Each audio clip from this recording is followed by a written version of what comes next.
Megan with rwcoaching.net, and today we're here to talk to Cara.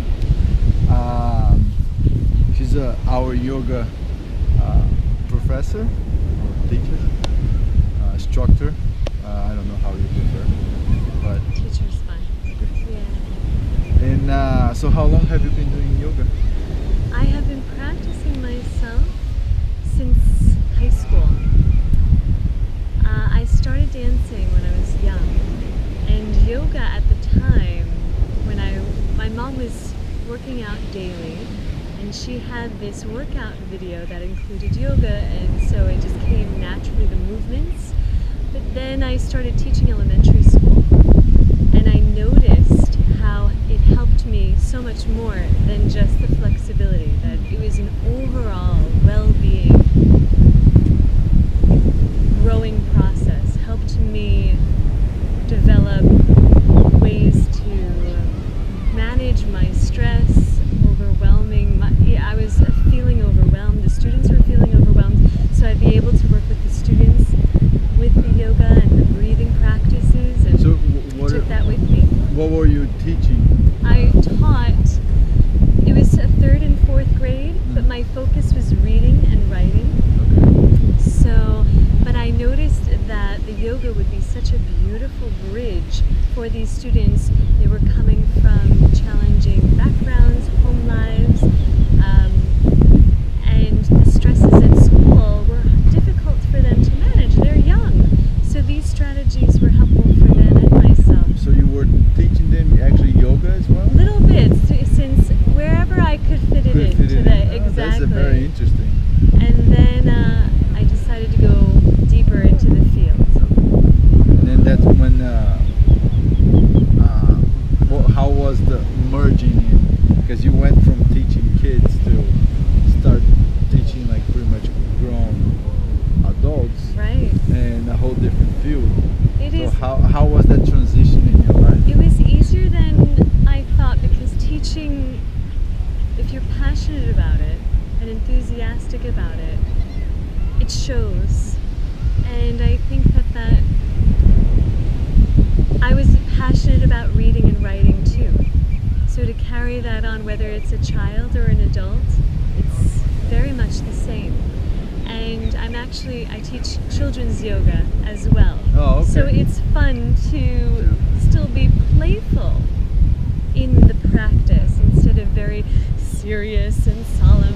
We can be playful too as adults. In addition to what I do with the kids, I'll bring some of the playfulness. You're tapping into your inner child as an adult. I love that that expression. Like I learned it a while ago with Louise Hay. I don't know if you heard about Louise it. Hay is and she's always talking about like you gotta make friends with your inner child, and you gotta play, and you know, like it's. Yes. She was the seed of thought for me to start the positive thinking. I was 9 years old when my grandmother passed away, my mom's mom, and my mother would play book on tape. You can heal your life. Yeah. You can heal your life. And so that just was such an eye-opener, and I took that with me, and my mom helped to foster that mindset. So it's funny because for me, I started with The Secret when I watched The Secret, but after a while, like I watched The Secret and then I read What the Bleep Do We Know? Yes. And that kind of opened up for me in a way that was incredible. But my spirituality started to growing when I start reading like You Can Heal Your Life, and that's when like that kind of took off. So they're awesome books if you guys ever want to read them. They are, and it's helped me. I can incorporate Louise Hay. I can incorporate the power of positive thinking into yoga, because that's what it's a part of that lifestyle. It's a part of the asana, breathing, overall well-being practice. And do you think the yoga helped your spirituality, or your spirituality helped your yoga? Do you see a role in there? Or? Absolutely, yes. into yoga just to do a workout. It was similar to my dancing background, so it came easier. So at first it was physical, and I had grown up as a Catholic. I was raised Catholic, so I was always spiritual, always thinking that there was this force beyond, and appreciating nature. I love being outside, and it feeds me, and I feel a deep connection with nature, being outside, and so I think that has created a great bond. You know, now that I practice yoga and know its scope, its broadness. It kind of puts everything together. It does. Yeah. So my spirituality, I think, is that much more now than it could ever have been before. Yeah. And it's I know it's funny because you mentioned like my program usually start with the physical level when you want to do some change, and it's the way I realize that like when you start taking care of your body, it doesn't matter what kind of workout it is, that's when your mind shift, your soul shift, or you know, like your soul doesn't change, but it shifts like the perception and like your the way you see things, right. And I think you connect better with your soul when your physical body is feeling better. Yes, and, yes. And one thing that you said, like when you said workout, a lot of people think that yoga is just like meditating, but right. It can be pretty hard, right? Absolutely, it can be pretty hard. There's all sorts of genres of yoga. We've Americanized yoga, but there's definitely different. It's not just a workout. It can be very gentle. There's yoga nidra, where you're in shavasana or lying on your back for the entire session. Oh, really? And that can be. It's tempting to. It's easy to fall asleep during this, but it's meant for you to be meditating, a conscious rest.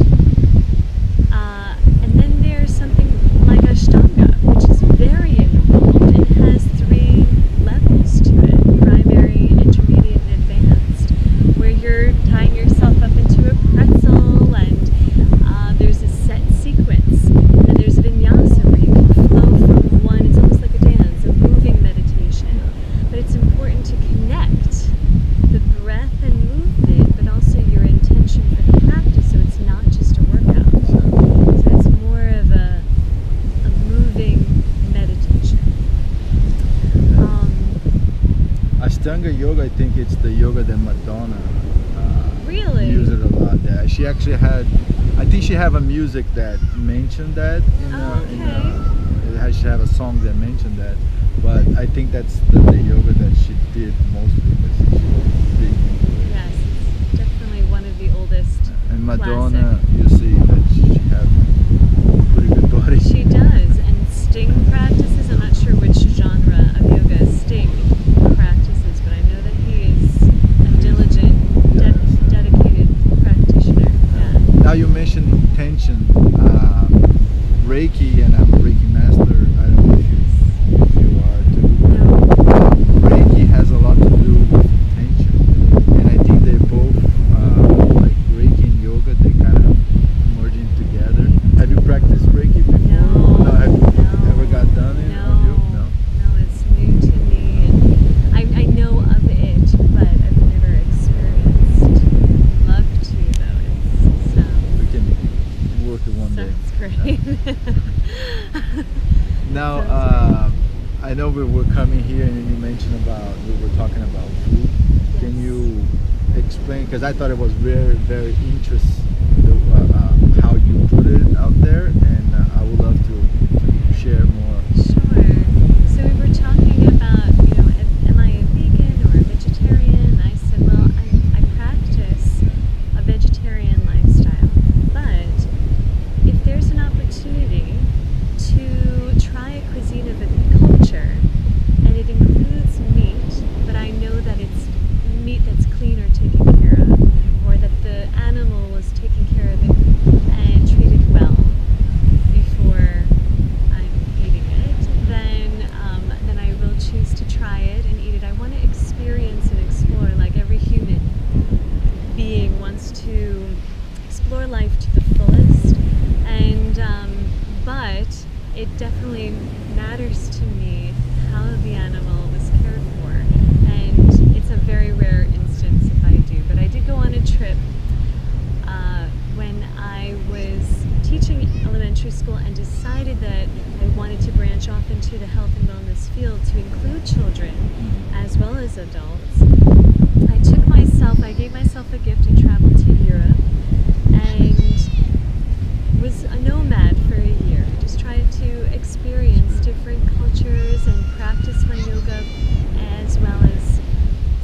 sites I've always wanted to see and meet new people.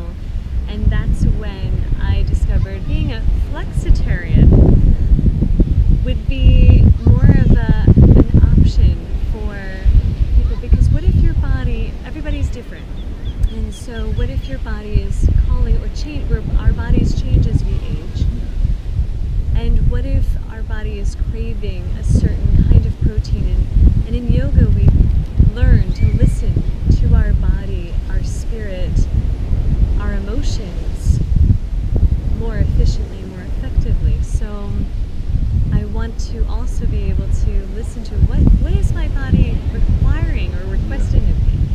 And so that's why flexitarian sounded like an interesting term, but encompasses more, and it's just you being mindful as you eat, mindful eating.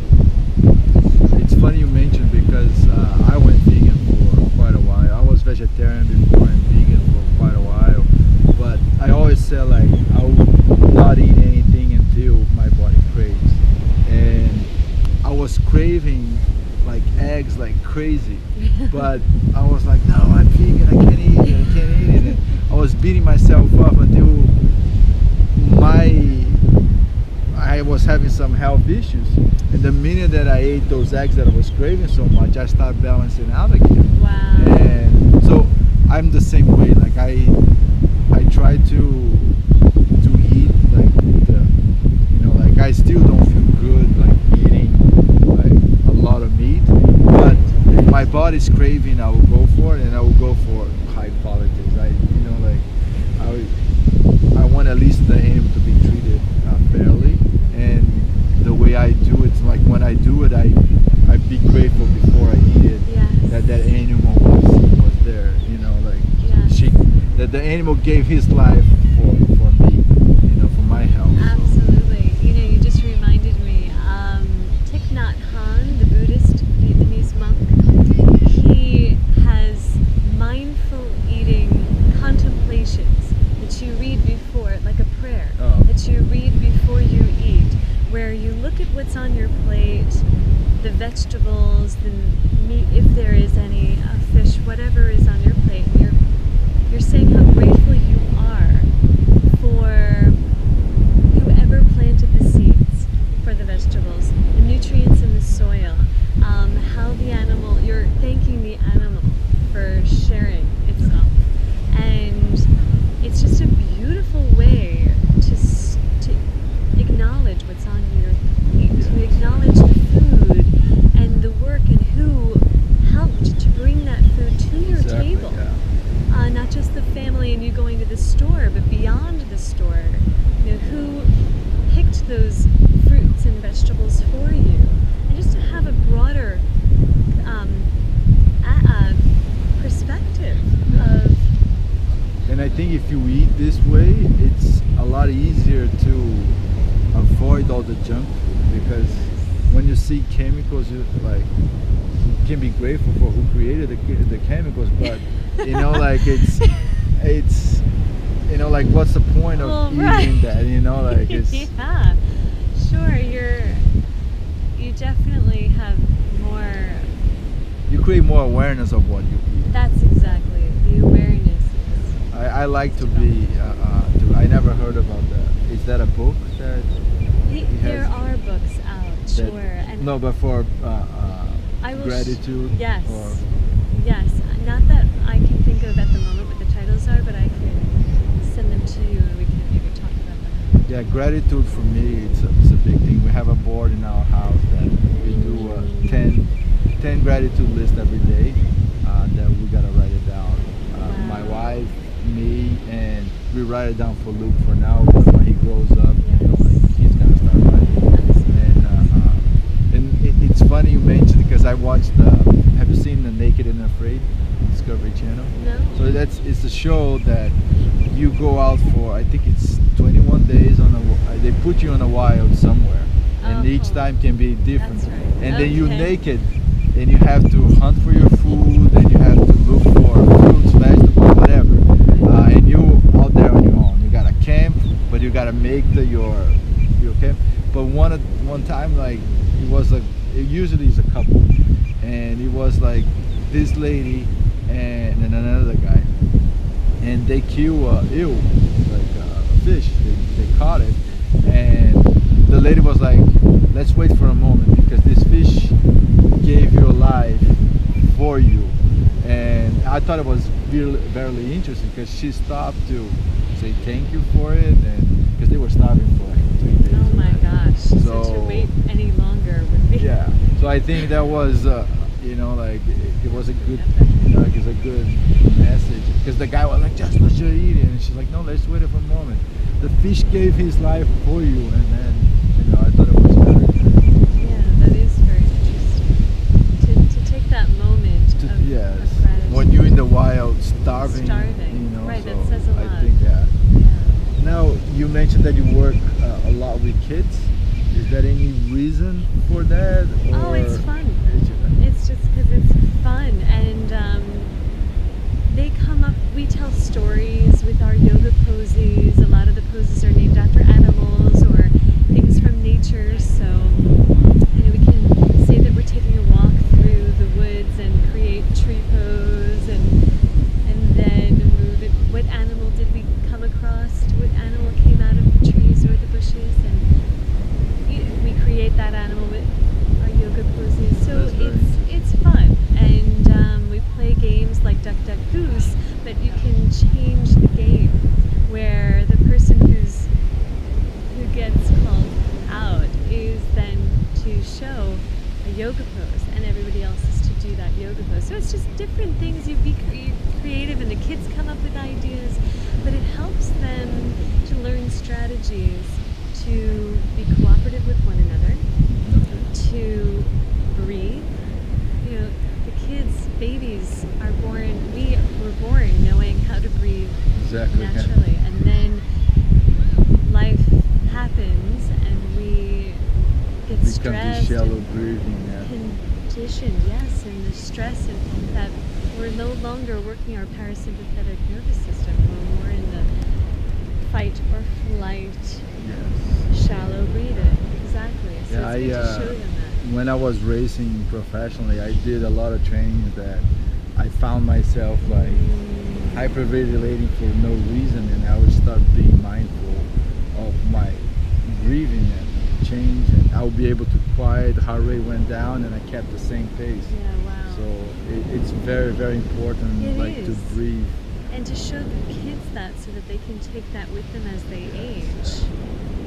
I think that's especially in school when it's stressful, if they're in a situation where they're not getting along with another, or if somebody's making fun of them, they have ways to deal with that. Bullying, unfortunately, it happens, and test taking, it's stressful. So for them to learn ways to work with their emotions and with their breath to help relax them, calm them down, and stay focused. I think that's key. Powerful. And one thing that one day my therapist said, because I kept telling her like I wish I could change the world, and then she said like the best way to change the world is with kids, because they're gonna be the future somewhere. So and that when I became a parent, I was like, okay, like before I was very aware of those things, but after I became a father, I was like, what do I want to teach this kid so he can pass it on to others?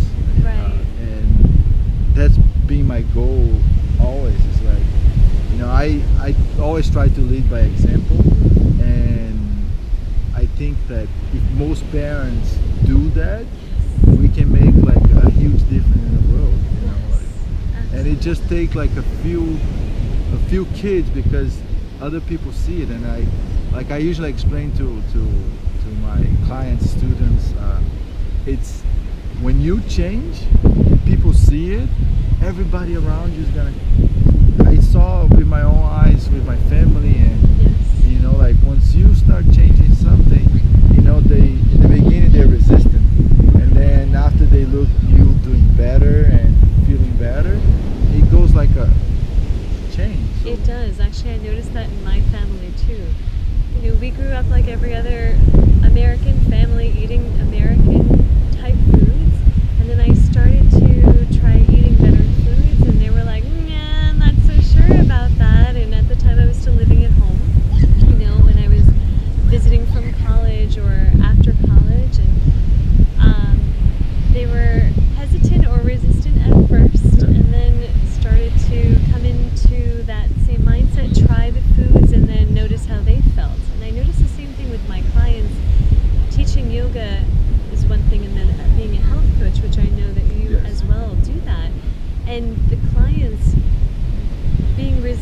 at first maybe, but noticing one domino knocking over, Yes. that maybe they would be practicing their breathing, or maybe, like you said, they would start a workout and that would feel good, or they would start eating breakfast when maybe they didn't include breakfast before, or give themselves an actual lunch break when they would just work through lunch. Just a lunch, yeah. So these changes, which might seem challenging to start, but if they do them and then notice, wow, there's a huge significant change, it's easier to implement those. Exactly. Yeah. And better it's funny, like, habits. because a lot of people that I talk to, I don't know if they have with their clients, so it's like, oh, but my kids, they don't like this. It's like, listen, Exactly. when you start and you just start putting that in, they automatically they go through it, you know, like, and yes. it's gonna be better for them. And the other day too, I read something that they did an interview with kids, and they asked like what they wanted most, and I think it was like 90% of the kids are like, I would like to have a meal with my family. Really? And then nowadays, like, life Right, is that's so less and fast less. Yes. that, you know, people are like, oh, they grab a sandwich here and there. And I think to create a healthy environment, you got to start at home. And if you start making that routine of having dinner and not having the cell phone right next to you, and just like get those 30, 40 minutes as a family to Yes. talk, I think you can avoid a lot of trouble, you know, with the kids growing up and all that. Absolutely, absolutely. I think so too. Leading by example starts really at the home. Just like Gandhi In home. said, be the change you want to see in the world. Exactly. It's just by leading by example, you know. It's Absolutely. like, okay, this is what I do, and you know. Right, so that for us as teachers, to lead by example as a friend, as a parent, as a Professional. absolutely, to put yourself out there on a day-to-day, throughout the day, throughout the week, throughout the month, you know, to stay not just as for people who are seeing you, but even when no one is watching you, to still Just to stay stay, true to what True to you yourself. Yes, I agree. exactly, and Yeah. lead by examples to have maintain that intention for yourself. It's like I tell people, like, oh, you complain about corruption in the world, but Right. the minute that you have a chance to get an advantage of it, you go and do it. And then basically, yeah, of course, it's in a different level, but you're doing the same thing. Right, exactly. So, that's like, the leading by example can be in every part of your life. You know, like you can. you can, it should be, yeah. Yeah, so- not always easy to do that, but yeah, I think that us as Well, if it was professionals- easy, we weren't here to learn. absolutely, absolutely, and how rewarding it is Exactly. when you do learn. So, talking about that to kind of finish up, do you think that we come here for a reason, and do you think you come here to grow and learn, or Yes. what's your view on that? Because I know we talk a little bit of spirituality. Yes. My views like we came here to learn, but most important, I think it's unconditional love. But what's your view on it? And I'll be interested to hear about that. I feel like I am a student of life, and that yoga is, and mindfulness is what is helping me to grow emotionally, mentally, physically, and emotionally. And the people that I'm meeting, and just watching how the universe works, all you and I meeting just Yeah. seemed very meant to be. Yeah. It wasn't necessarily coincidence, even though of course that's possible too, but there was more to it, just made sense. Where I noticed a lot of other things seemed to make sense, that it happened for a reason.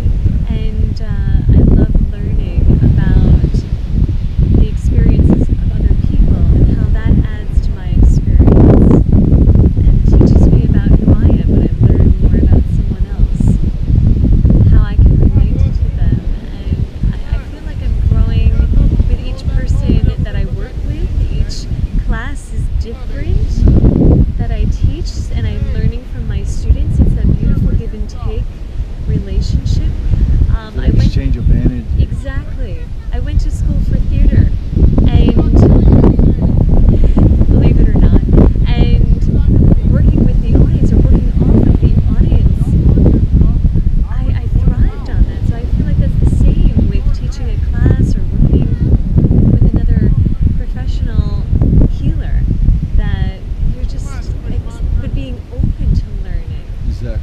think that's the most important part. And there is this ultra runner guy that he said once, like, you don't learn anything from winning, and it's so true. It is so It's so true yes. because if you go out there and you do every time it's so easy, you're not learning anything. Right. And one thing I notice is whenever you shift and you're in the right path, you're gonna start meeting people that are like the same way we met. Right. That we were in the same path, and not same path, but similar path and with similar views. It's Right. like it's amazing how everything is kind of like, when you look at it to those coincidences. Yes, exactly. How they kind of match exactly what you are. Yes. You know, it's Yes. pretty impressive. Absolutely, it is. And you're saying, when we do challenging things and we grow from that, it's awesome to watch students who will look at someone doing a pose and say, oh, I'll never be able to do that. Oh yeah. So it's a lot of mental conditioning too, where they're like, no, I can't do that, and they already put themselves down or shut themselves down before they even try the pose, which is, I'm sure, something that you may have experienced too with training. Oh yeah, all the time. Like, oh, I can't run a mile or even a half a mile maybe, and then, but it's the working up to it. We may not be able to do it now. We're not born flexible. It's, yes, we are, as babies are flexible. Well, they but got I'm fit saying, in their little tiny. yes. But other But than that, we're not given a gene where some people are more flexible than others. It's, you work that into your lifestyle, and when you are more and more, when you practice becoming flexible, then you are more and more each time you practice. It comes over time. People say, I can't do yoga because I can't touch my toes. Well, you're the perfect person to try it. Exactly. To start to adjust the body and stretch the muscles that will allow you not necessarily to touch them, but at least to get a little closer, to stretch the back in such a way, or your intercostal muscles in such a way that you can, reach and stretch, that where it's beneficial, and massage the organs in the body and the digestive system. It's not just about touching your toes. So yeah, it's good for people to have that broader awareness, just like in training with you, having that epiphany, that realization that they can do more than what they thought they could do. Often students in classes will surprise themselves and try a pose where they're like, it may not be a pretzel formation or even the formation I'm in right now or the asana I'm in right now, but it may be something that, a headstand or a balancing pose, and I didn't think I could do it, and then they do it. It's fun in that regard too, to see their mind shift. I'm glad that you said that, because it happens a lot. A lot of people say, like, I can't do that, but you didn't even try it. And I don't know if you know my story yet, but my wife and I, like, I raced Ironman, and she used to race until like 2000, until I met her pretty much. She used to race triathlon professionally too. Wow. So we had a kid that had a muscle weakness, which is kind of ironic, two athletes having. Exactly. But one thing I always teach them, because he have a really hard time moving, but one thing I tell him is like, listen, you gotta try it. And I mean, he's not even a year old, but I know he understands. And I tell him, like, when I tell him, like, at least try it, and I can see him physically trying, then I help him. That's our role. Like, my wife and I, we talk, and we say, like, that's our role. Like, that's, absolutely. like, until you at least try it, you gotta try it at least. And then if it's, of course, if he's having a really hard time, I go out and help him. But at least, like, we are putting on his mind, like, okay, don't accept it that you can't do it right away. Exactly. You just, try it, and then if one day you need 10% help, the next day you might need 9% help, and go like this. And like I try to talk to my clients and athletes and students, it's like you first you gotta go little by little. You know, like you gotta try it. It's not gonna be easy, but you know, like you gotta consistently be, you know, trying to do better and better and better. I think that's a huge key word, consistency. And those smaller steps and being okay. I think human nature, we want things right now. Yeah. We want to be good at something right now. We want to lose that weight right now. We want to run that mile or 26 miles right now. But to learn, and yoga is wonderful with that too, a wonderful practice to help us be more patient and to realize it is a process and to take our time through that learning process. So for you to be guiding Luke, right? Yeah.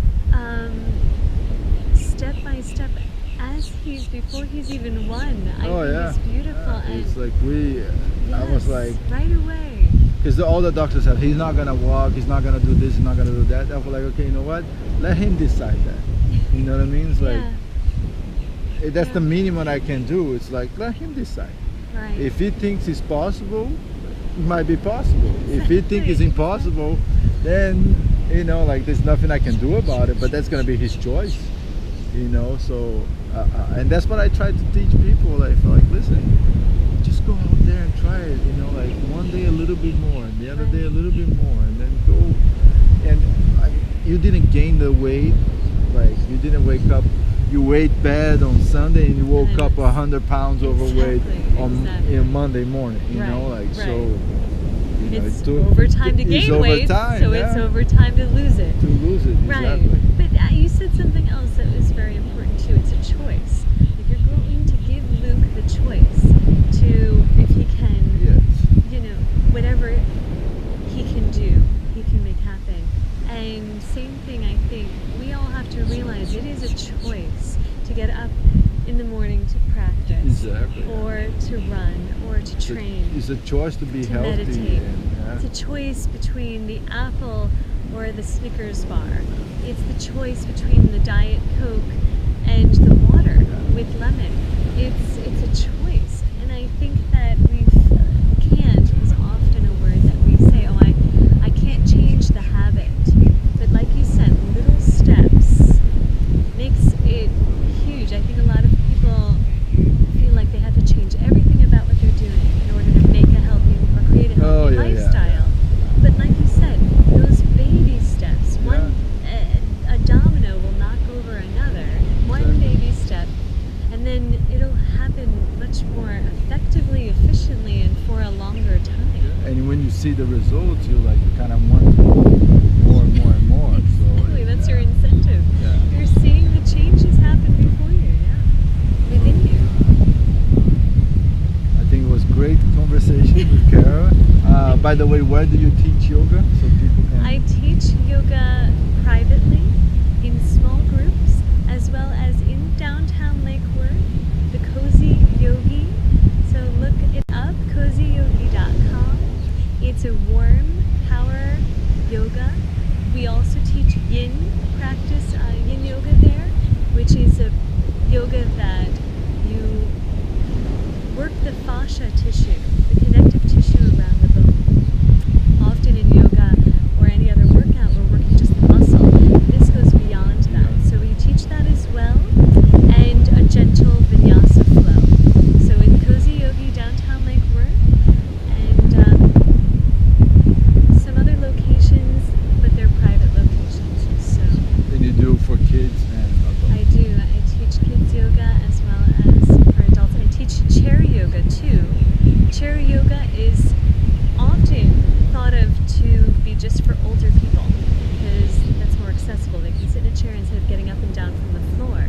But it's for all ages, all people of all abilities, because often people are in the office on their computer for hours, sitting sedentary. And it's like I put in my article the other day, sitting is the new cigarette. Yes, I saw that on your website, which is a great website, by the way. You're welcome. And so I teach chair yoga at the Lake Worth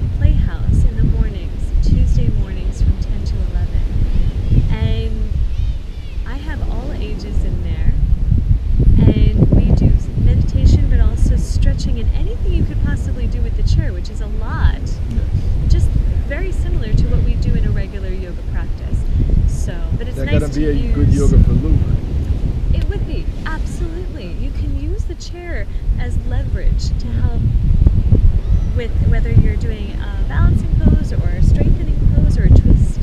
So yeah, I think that would be good to keep in mind for Luke as he When gets he older. grow up a little Absolutely. bit. Because I do a little bit with him. Oh, I think that's great. I help him do squats and